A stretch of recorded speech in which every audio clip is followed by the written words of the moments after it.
Avertissement. Le tournage de propulsion se fait avec des pilotes professionnels en circuit fermé.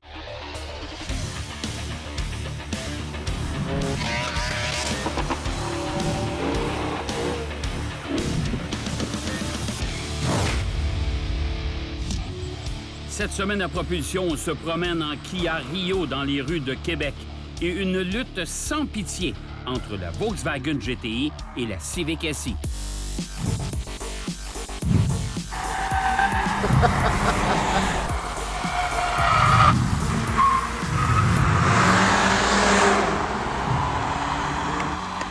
Aujourd'hui, on va ouvrir des vieilles plaies parce qu'il y a un éternel débat Honda-Volkswagen. On attaque ça de front, Simon. Ben oui, exact. Une rivalité qui dure depuis des décennies. Honda Civic SI, Golf GTI. Deux classiques, je pense, dans le domaine des compacts, on peut le dire comme ça. OK, oui, ça va être... Moi, parlant de classique, j'y vais avec le bon vieux moteur 2 litres turbo-compressé. Mais toi, gros changement chez Honda. Gros changement chez Honda. La première fois qu'on introduit une mécanique qui est suralimentée dans la SI. Puis écoute, une mécanique d'une petite cylindrée, 1,5 litres. On fait la même puissance que par le passé, un peu plus que 200 chevaux, 205 chevaux. Par contre, c'est ça, on a vraiment downsizé la cylindrée du moteur. Deux bonnes technologies, injection directe, suralimentation. Écoute, j'ai hâte de voir qu'est-ce que ça va donner. Puis je sais pas pour toi, mais moi, j'ai toujours adoré les mécaniques Honda pour les montées fulgurantes en régime, le son extraordinaire qui s'en dégageait, le fait que pour exploiter le moteur, il faut que ça tourne toujours très près de la zone rouge. Et j'aimais ça comme conducteur. Écoute, tu me fais penser à ça. Pense au Civic SIR du début des années 2000. Les petites mécaniques bien pointues, les B16, Acura, le fameux B18 aussi. Ouais. Des moteurs... les série K qui ont remplacé et qui étaient d'extraordinaires mécaniques aussi. Exactement, la série K, vraiment, qui était des bonnes mécaniques. Aussi, beaucoup de puissance à haut régime. Là, par contre, j'ai hâte de voir. J'ai certaines appréhensions. Mais écoute, les chiffres sont là. On devrait avoir des bonnes performances quand même. Puis, en théorie, deux voitures très près. Il y a 2 dixièmes de différence en accélération en faveur du Civic. Vaux, traditionnellement, avait des bons freins. On va voir si Honda s'est amélioré. Oui. Il y a juste une façon de séparer différents sur la piste maintenant. T'es Let's prêt? go, on y va. Ah oui, donc? Tout le temps prêt.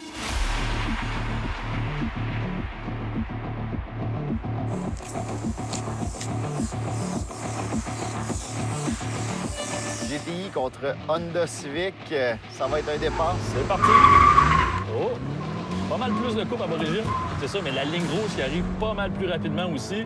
6500 tours la ligne rouge. Accélération 0-100, on s'entend pour dire qu'il est meilleur en raison du couple. Regardez Carl qui va repasser sur moi sa vitesse de oh! Jusqu'à environ, je dirais, 130 km/h. La SI est devant. Par la suite, là, je voyais Carl qui est revenu me chercher. Oh, les freins qui sont quand même très puissants. On sent que le châssis est rigide aussi quand même dans le véhicule.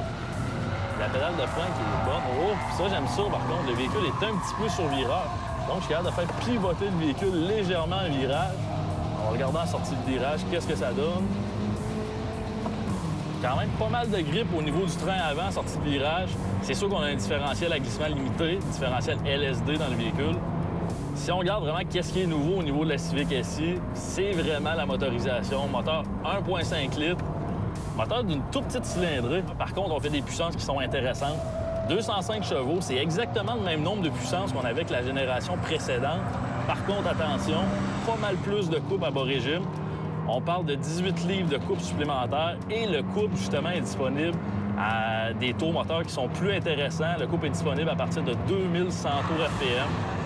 Au niveau de la transmission manuelle à 6 rapports. Toujours aussi précis, je pense qu'on peut le dire comme ça.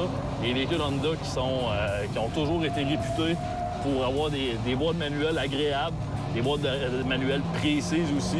C'est le cas encore une fois. GTI, si on parle des spécifications, ben c'est le 2 litres Volkswagen qui a été partagé beaucoup avec Audi aussi. Turbo compressé, injection directe. On parle de 220 chevaux, mais 258 livres de coupe. Et le couple, ça fait une différence. 0 à 100, on est bon pour le faire en 6,5 secondes. Vitesse maximale, 246. Et on a des freins, des disques avant qui ont plus de 12 pouces. GTI a gardé son comportement. Dans le fond, les premières sous-compacts véritablement sportives, c'est ce qu'on a eu au Canada comme Rabbit GTI. En Europe, ça s'appelait le Golf dès la première génération. Donc, ça a commencé autour des années 75. Première génération 75 et 84. Et l'apparition du GTI avait vraiment causé une petite commotion.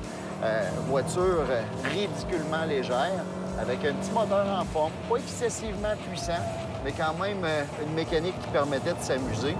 Et on avait vraiment créé un tout nouveau créneau, il y a de ça déjà plus de 40 ans. La puissance, on fait avec. Il y a un petit lag, mini lag au niveau de la mécanique. C'est sûr, c'est commun aux mécaniques turbo d'avoir un petit lag. La puissance qui est délivrée à plus bas régime, bien sûr.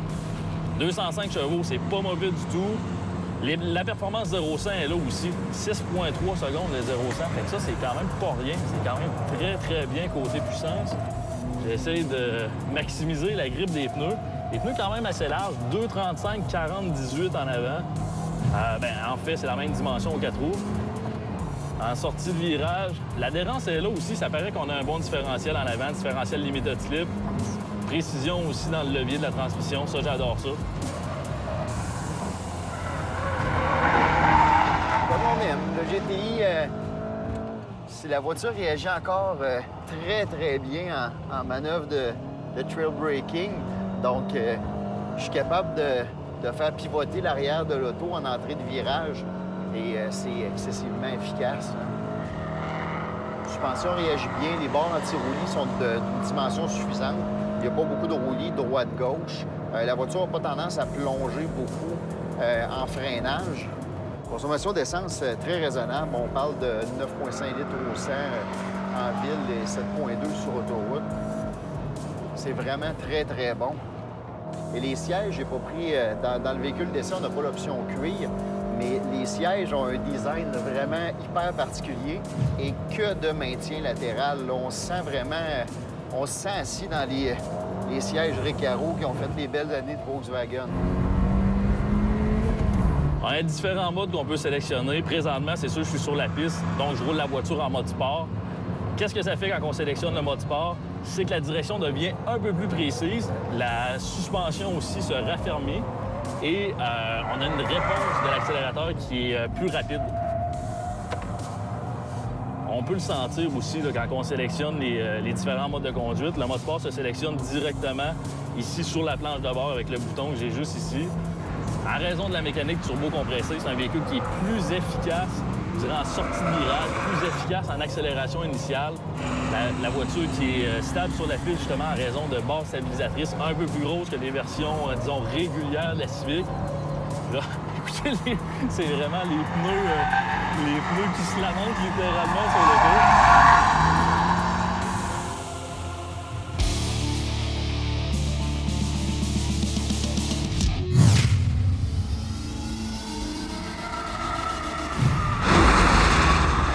Le châssis est très, très rigide aussi chez Volkswagen. C'est une des raisons pourquoi, quand j'ai débuté en rallye, j'avais procédé à l'achat d'un Golf dans le temps, parce que, justement, c'est un châssis que, grâce à sa rigidité, sa solidité, on est capable d'aller brasser ça dans le bois et en cas d'accident, ça se dépliait. Donc, on était capable de garder notre châssis pour continuer à rouler et finir nos saisons. Donc, Vaux, encore une fois, fidèle à sa réputation. Certain que c'est pas la compagnie qui a eu la fiabilité irréprochable au cours des années. Il y a eu plusieurs problèmes chez Volkswagen. On en a corrigé énormément. Et là, Volkswagen est resté quand même fidèle à ses origines. Bon, la voiture est plus large, est plus longue, est plus lourde. Il y a beaucoup plus de systèmes embarqués pour améliorer la sécurité. Mais tout de même, clairement, c'est un véhicule qui permet d'aller s'amuser autant sur les petits chemins de campagne que sur la piste. Et on a gardé, dans le cas de GTI, quelque chose qui est extraordinaire, c'est le confort. Donc, on est capable de se promener des heures et faire énormément de millage avec ça. Et la voiture est capable de le prendre et c'est pas difficile pour le conducteur. Après une dizaine de tours, ma pédale de frein baisse légèrement, mais j'ai encore en masse de frein. L'intérieur, c'est hyper traditionnel, c'est typiquement allemand. Il n'y a pas de gros flafla, de grosses folies, d'électronique à n'en plus finir, de boutons inutiles. Bien au contraire. Vraiment, là, tout est à la bonne place, intelligemment pensé. Et les compteurs, j'adore ça. Des bons vieux compteurs à aiguille. Tant pour la vitesse que pour le régime moteur. Ça, j'aime ça.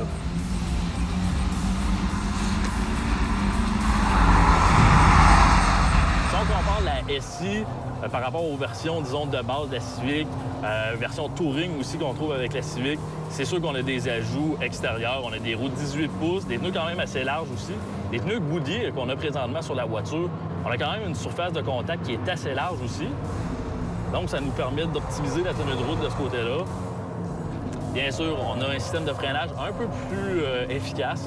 On parle de frein quand même en avant de 12,3 pouces. C'est le diamètre des rotors avant. C'est quand même des freins qui sont de grosses dimensions en avant. Puis honnêtement, ça, je le ressens sur la piste. Les Civic qui sont assemblés au Canada sont assemblés ici même en Ontario. Si on regarde au niveau de la SI, à l'intérieur, on a des ajouts supplémentaires. Bien sûr, finition fibre de carbone, les sièges en dedans, les surpiqûres rouges qu'on a sur le volant aussi. Honnêtement, le volant, je l'aime, une belle dimension. Le poste de travail, le poste de conduite est enveloppant aussi. Les sièges offrent un bon support lombaire. Et quelque chose que j'apprécie vraiment dans l'auto, c'est la position des pédales. Des petites pédales en aluminium brossé dans l'auto. Mais surtout les pédales qui sont quand même assez près les unes des autres, puis qui me permet d'être confortable tout de suite en conduisant la voiture et aussi de faire du point de talon sur la piste. Donc ça, c'est quand même intéressant aussi de ce côté-là.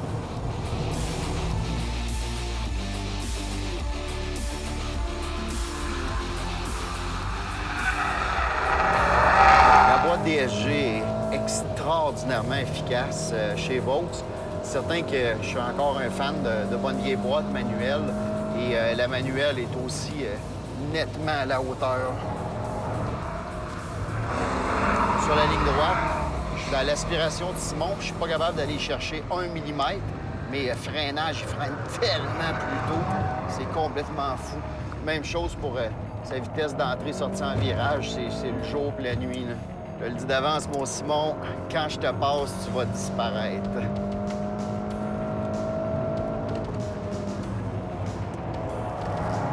C'est là que ça va se passer. Et voilà. Les deux voitures, honnêtement, qui se montent pas de mal sur la piste, quand même des performances qui sont similaires.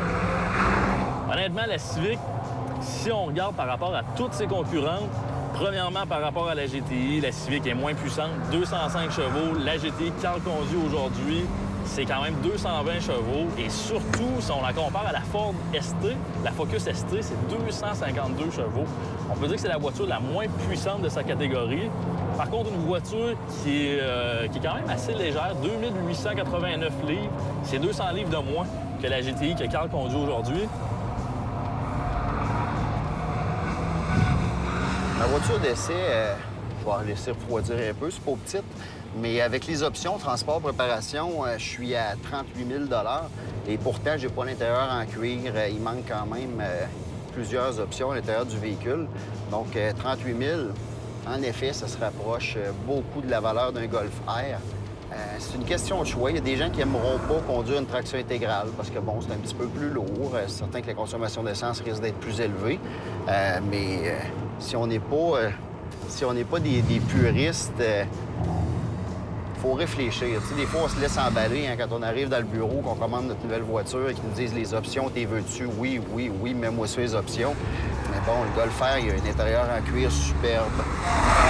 Encore une fois, la traction intégrale, c'est hyper efficace comme voiture.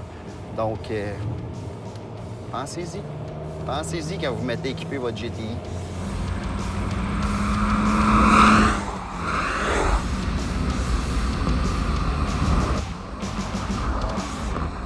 On critique beaucoup le fait que nos voitures sont plus lourdes que dans le passé, mais ça vient avec des avantages. Le GTI, c'est une voiture sur l'autoroute qui est quand même extrêmement silencieuse.